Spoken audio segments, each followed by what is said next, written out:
That should be Anson Osaka, Logan Endo, Mark Conway, Angie Winder, William Sand Broadus III, and Nicole E. Harris Press.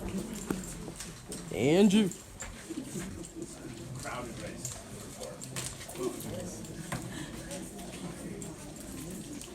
Okay.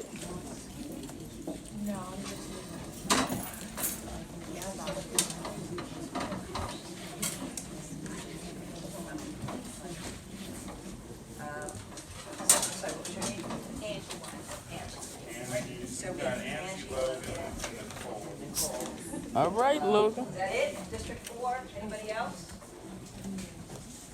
All right. Oh, okay. Timekeepers, are you ready? Yes. Okay. Let's start on the right this time. Try to fix it up. Sorry. Good afternoon, everyone. My name is Angie Winder. I am a candidate for the City Council 4th District. I've lived in the district for 21 years, a homeowner for 16 in the Lock Raven community. It's definitely home to me. I'm a Baltimore native, grew up in the Park Heights community, and attended Mervo High School. I actually graduated from there in '98 and actually went through a work-study program that helped me get hired in my current job. So right now what I do is I'm a liaison. I go into the school systems, to vocational schools to help our students land jobs for any kind of work-study programs. The reason that I kind of ran, it started in, I would say back in 2016. I think it ignited some fire in someone's eyes. 2018, I ran for the Baltimore City Democratic State Central Committee. I won that election. I am the district chair for the 43rd District, as well as the vice chair for Communications Committee. Another reason I ran is I did not see a good representation of women in office, as well as those who have been affected by violence.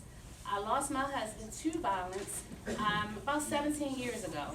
And that right there, I've been a real good advocate for violence in our city. I've been working with different initiatives, Black Father Foundation, the African American Male Engagement, and things that I've just been trying to advocate for to help our returning citizens.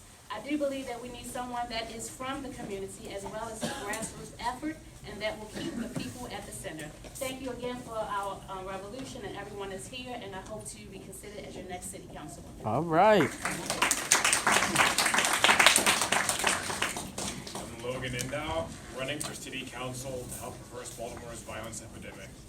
We deserve a government that respects and values human life more than corporate profits.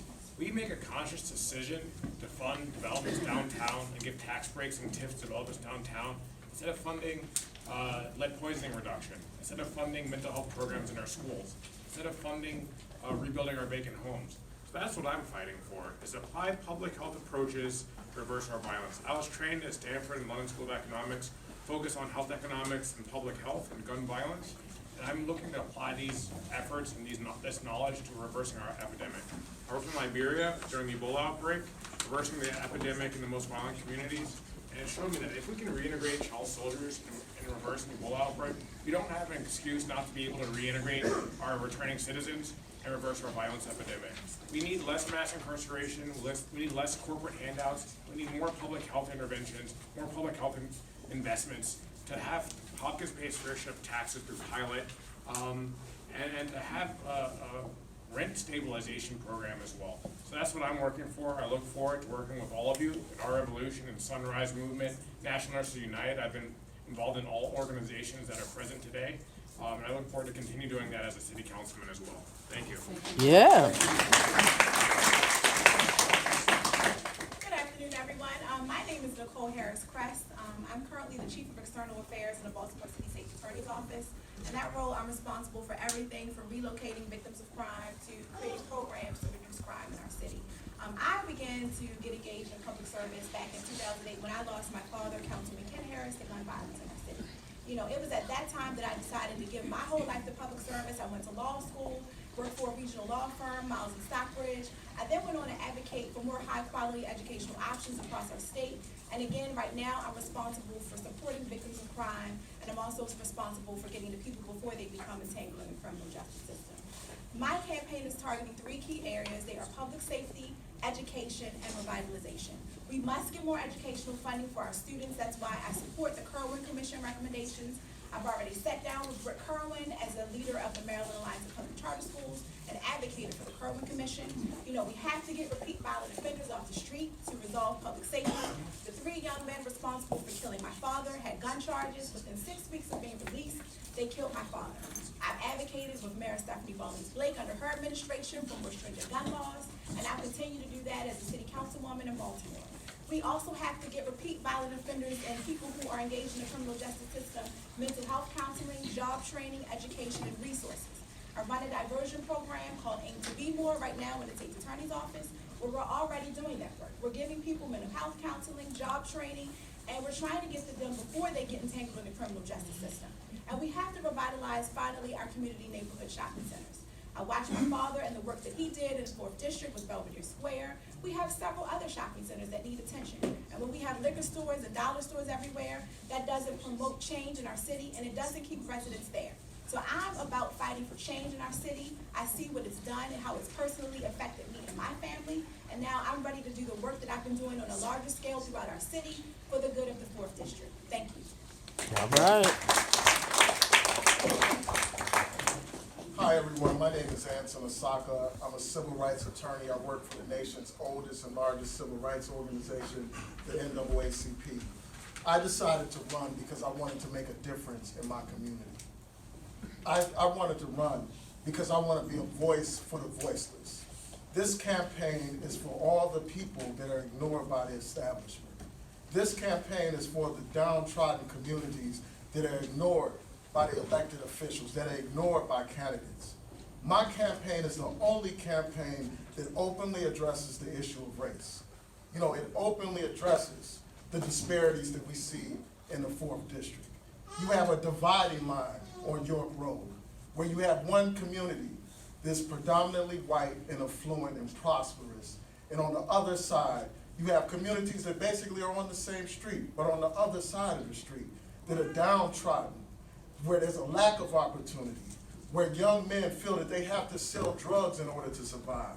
My campaign is so that we can give those young men hope, so that they don't have to sell drugs, so that they don't have to resort to a life of crime. My campaign is about ending the violence that's plaguing this city by addressing the root causes of the violence. People do not want to be violent. People don't want to sell drugs. But when they don't have opportunities, that's what a lot of them do to survive.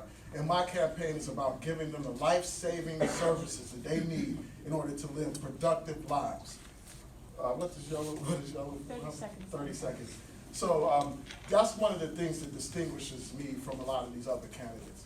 Another thing is my campaign is about educating and empowering our youth. I will fight to ensure that Kerwin is fully implemented and funded without cutting vital programs. This campaign is a revolutionary campaign. This campaign is for all the elders that I've talked to that are afraid to leave their homes at night. Thank you. Yeah. So this question from the audience is, what is your stance on having the Baltimore City Police Department back under city control? And if we do that, if we're successful with that, what are you prepared to do to ensure accountability with the police department? So I guess we'll start on this end this time. Well, I fully support the police being under city control. We need to control the police in our community. In terms of reforms, we need to have a powerful civilian complaint review board that has the power to subpoena witnesses, that has the power to obtain personnel records, that has the power to make a difference. That's what we need. We need to change the laws that protect these police officers on the state level. You know, the Law Enforcement Bill of Rights needs to be fundamentally changed so that we can hold the police accountable. Because without police accountability, there will be no public safety, because we need to rely on the police. We need to have a good relationship with the police in order for our citizens to be safe. Yeah. I too support a city controlled police department. You know, I think one of the things that we're dealing with that is most apparent in our police department right now is corruption. You know, I think one of the ways that we can get to that is by first addressing the corruption that we're seeing in our city. We have to adopt a community policing model where the police are engaged with citizens, are not just arresting people, but are actually in our communities. One of the ways that we hold the city accountable is actually developing measures by which they would be judged. You know, how are we seeing our money being spent? Are we achieving the outcomes and the goals that we have set forth? And so as a city councilwoman, one of our main priorities is oversight, accountability, and management. And so we need to call hearings. We need to call them accountable once we have them in our control to ensure that they're achieving the goals and measures that were set forth. I also agree with bringing the police under city control. I think we need a drastic expansion of the social safety net instead of having police helicopters chasing after dirt bikes. We need to focus on making sure that we have enough women's shelters for domestic violence abuse victims. We need to make sure that we have large-scale public works, New Deal style programs for kids who are dropping out of high school to get them back on track and to get them in trades in carpentry, electrician, and plumbing. We need to make sure that we expand advanced STEM math and science programs to every low-income school. We need to make sure that we have large-scale mental health programs in our schools, school-based health centers. We need to make sure that we have universal maternal health care so babies aren't being delivered without having prenatal pills, so they have proper brain development. These are the things that we need to be focusing on as a city instead of trying to police our way out of poverty. Yes. Go on. There you go. So I too agree that it should be under city control. It does help with the accountability and being transparent. It also builds trust with the community, so a community policing reform will be really good to have in our community if we want to build trust. And I think even going forward with bringing back more PAL centers, I think having the police walk in the community is going to all build the trust.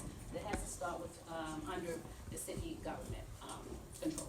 Thank you. Yeah. All right, we have time for one more question. So this is specifically for 4th District Council members, so from our audience. And I'd like to start with Nicole. What will you do as the 4th District Council person to protect and help the York Road corridor's homeless? You said the homeless. The homeless on York Road corridor, yes. Yeah, I think we need to look at, you know, different nonprofits and community organizations that are already doing the work and how we can support their efforts to support the homeless. You know, I think the city needs to put resources and funding behind the homeless population and getting them off the streets.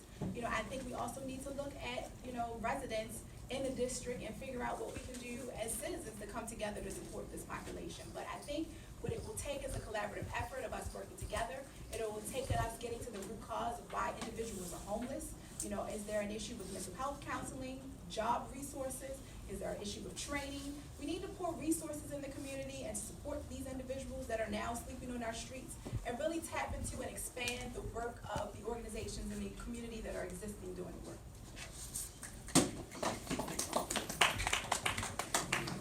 Move background, so sorry. Answer the soccer.